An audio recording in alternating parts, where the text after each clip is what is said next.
स्वागत है दोस्तों आपका फिर से एक नए वीडियो में। तो दोस्तों आज के इस वीडियो में हम बात करने वाले हैं ब्राइटकॉम ग्रुप लिमिटेड के बारे में। ब्राइटकॉम ग्रुप का जो शेयर है अगर इसकी हम बात करेंगे तो इस स्टॉक में गिरावट यहाँ पर देखने को मिली है। आज की डेट में लोअर सर्किट लगता हुआ नज़र आ रहा है। तो इस स्टॉक में दोस्तों आगे यहाँ से क्या हो सकता है वो हम देखने वाले हैं। इसी बीच कुछ खबर भी निकल करके आ रही है जो कि आगे हम यहाँ पर देखेंगे, और इस स्टॉक में क्या करना सही रहेगा वो भी हम यहाँ पर जानने वाले हैं। तो चलिए दोस्तों वीडियो को शुरू करते हैं। अगर आपने चैनल पे पहली बार विज़िट किया है तो चैनल को सब्सक्राइब ज़रूर कर लीजिएगा और नोटिफिकेशन बेल का आइकन भी प्रेस कर लीजिएगा। आपको इस चैनल पे स्टॉक मार्केट से रिलेटेड लेटेस्ट वीडियोस मिलती रहती है, और BCG से रिलेटेड जब भी कोई भी अपडेट आएगी बिल्कुल आपको इस चैनल पर मिल जाएगी। दोस्तों अगर हम बात करेंगे ब्राइटकॉम ग्रुप की तो प्रीवियस क्लोजिंग 26 रुपये और 45 पैसे पे हुई थी, और अभी जो क्लोजिंग हुई है वो 25 रुपये 15 पैसे पे हुई है। आज की 4.91% का लोअर सर्किट लगा है।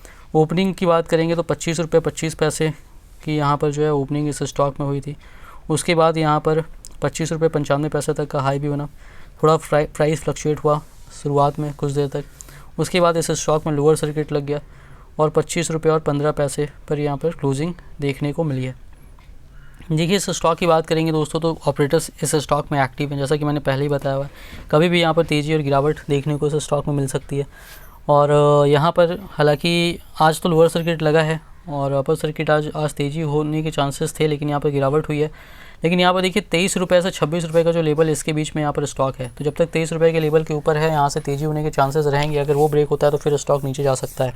तो पहले से अगर देखिए पिछले कुछ दिनों से लगातार ये गिर कर आ रहा है, तो यहाँ पर जो है 23 से 26 रुपये के लेवल के बीच से ये ऊपर यहाँ पर बाउंस बैक फिर करने लगता है। 23 रुपये का लेवल अभी तक ब्रेक नहीं हुआ है। अभी यहाँ पर अगर हम बात करेंगे इस स्टॉक की तो यहाँ पर देखिए पिछले कुछ दिनों में स्टॉक ने यहाँ पर 5 दिनों में लगभग 13% का नेगेटिव रिटर्न दिया है। अगर हम बात करें यहाँ पर 1 मंथ का तो इसी तरीके से देखिए अप डाउन स्टॉक में होता है। जब तेज़ी होती है तो अपर सर्किट ही लगता है और गिरावट होती है तो लोअर सर्किट ही लगता है ज़्यादातर। हालांकि पिछले कुछ दिनों से ऐसा नहीं हो रहा था, लेकिन आज की डेट में लोअर सर्किट लगा है। अब इस स्टॉक की बात करेंगे दोस्तों तो देखिए मैंने इसमें इन्वेस्टमेंट करने से इसलिए आपको मना किया हुआ है क्योंकि यहाँ पर ये जो स्टॉक है इसने यहाँ पर जो है बिल्कुल ऑपरेटर्स एक्टिव हैं, वो चार्ट से ही समझ सकते हैं आप। यहाँ पर देखिए जिस तरीके से ये जो स्टॉक है सिंगल डिजिट में काफ़ी सालों तक चलता रहा। 2021 में फिर ट्रिपल डिजिट तक गया 122 रुपये तक, और वहाँ पर से गिरने के बाद जो है ये स्टॉक सिंगल डिजिट तक यहाँ पर आया 9 रुपये 35 पैसे तक। सिंगल डिजिट से 122 रुपये तक गया था, फिर वापस सिंगल डिजिट तक ही आ गया।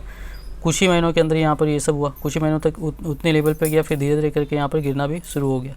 तो पिछले 2 सालों से आप देख लें 21 के बाद से तो उस स्टॉक में साफ समझ में आता है कि प्राइस को ऊपर ले जाया गया, चढ़ाया गया और फिर यहाँ पर नीचे गिराया गया, और रिटेलर्स जो हैं वो यहाँ पर फंसे हैं। और मैंने इसी वजह से मैंने भी सिंगल डिजिट में जब था तभी यहाँ पर बाइंग करने के लिए कहा था। यहाँ से जिन्होंने भी बाइंग किया उनको 10 गुना से ज़्यादा प्रॉफिट हुआ। प्रॉफिट बुकिंग इसलिए करते रहना चाहिए, मैंने बार बार कहा था कि प्रॉफिट बुकिंग कीजिए। और जिन्होंने बाद में ऊपर के प्राइस पे जो ले रहे थे उनको मैंने मना भी किया था ज़्यादा पैसा लगाने को। कहा था इतना ही पैसा लगाइए जिसमें आपका डूबे बाद में तो फ़र्क नहीं पड़े, क्योंकि बहुत ऊपर स्टॉक आ चुका है। तो यहाँ पर जो है इस स्टॉक की अगर हम बात करेंगे तो देखिए इन्वेस्टमेंट तो अभी भी इस स्टॉक में मेरी राय में नहीं करना चाहिए, क्योंकि सेबी की ओर से फॉरेंसिक ऑडिट हुई है जिसमें बहुत सारी चीज़ें नेगेटिव यहाँ पर निकल करके आई हैं। और उनका कंपनी ने जो भी चीज़ें बता दी हैं, जो भी पूछा गया था उनसे, जो उसमें से खासकर शेयर होल्डिंग पैटर्न को लेकर के था, उसमें तो कंपनी गलत भी निकल गई। कंपनी गलत शेयर होल्डिंग पैटर्न बता भी रही थी। कंपनी ने जारी किया इंट्रीम ऑर्डर आने के 7 दिनों के बाद, तो ये पता भी चल गया। और यहाँ पर जो है अगर हम बात करेंगे तो बाकी इम्पेयरमेंट जो चार्जेस है उसको लेकर के भी बाकी चीज़ें जो हैं अकाउंटिंग स्टैंडर्ड्स को लेकर के, सब्सिडीज़ के अकाउंटिंग को लेकर के, तो सब कुछ कंपनी ने बताया होगा सेबी को। अब सेबी का जब फाइनल ऑर्डर आएगा उसमें चीज़ें जब क्लियर होंगी तभी समझ में आएगा स्टॉक में क्या हो सकता है। तो लॉन्ग टर्म के हिसाब से यहाँ पर कोई भी व्यू नहीं बना सकते हैं जब तक कि फॉरेंसिक ऑडिट की रिपोर्ट यहाँ पर फाइनल नहीं आ जाती है। अभी यहाँ पर देखेंगे अगर हम तो देखिए यहाँ पर आज की डेट में जो वॉल्यूम हुआ है NSE पर 2,95,70,539 शेयर्स तक का हुआ है, और फिर लोअर सर्किट लग गया तो फिर 67 लाख से ज़्यादा शेयर्स तक का यहाँ पर सेलिंग ऑर्डर भी था। अगर हम बात करेंगे डिलीवरी परसेंटेज की तो ये 51.84% तक का रहा है। अगर हम बात करेंगे यहाँ पर BSE के वॉल्यूम की तो ये 84,09,143 शेयर्स तक का हुआ है, और डिलीवरी परसेंटेज 67.26% तक का यहाँ पर है। तो टोटल वॉल्यूम की अगर हम बात करेंगे तो टोटल वॉल्यूम जो है वो 3 करोड़ और 80 लाख तक का यहाँ पर आज की डेट में हुआ है। अगर हम बात करेंगे लार्ज डील्स की तो आज की डेट में इस स्टॉक में बहुत सारी लार्ज डील्स हुई है। यहाँ पर देख सकते हैं 24 जुलाई की डेट है, और आज की डेट में इस स्टॉक में 19 लार्ज डील्स यहाँ पर हुई हैं। तो यहाँ पर अगर हम बात करेंगे तो समझ सकते हैं कि इस तरीके से यहाँ पर ऑपरेटर्स एक्टिव हैं, और यहाँ पर रिटेलर्स जो है यहाँ पर तेज़ी थोड़ी बहुत फ्लक्चुएशन होता है तो या लगता है इस स्टॉक में अपर सर्किट लगेगा तो काफ़ी लोग यहाँ पर बाइंग कर रहे हैं। देखिए बाइंग मेरी राय में तो नहीं करना चाहिए, बाकी आप इन्वेस्टमेंट करने के पहले अपना रिसर्च ज़रूर कर लीजिएगा। अगर आपको लगता है बाइंग करना चाहिए तो कर सकते हैं अपना रिसर्च करके। मेरी राय में यहाँ पर नहीं करना सही रहेगा, क्योंकि काफ़ी रिस्की है यहाँ पर।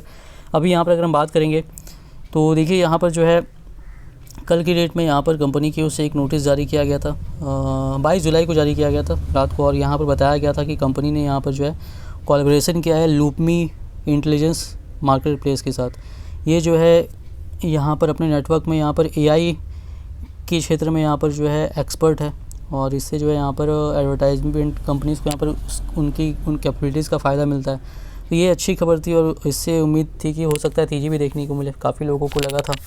और यहाँ पर स्टार्टिंग में जो है प्राइस फ्लक्चुएट भी होता हुआ नज़र आया, तो कई लोगों ने यहाँ पर बाइंग भी किया होगा, और फिर लोअर सर्किट भी लग गया।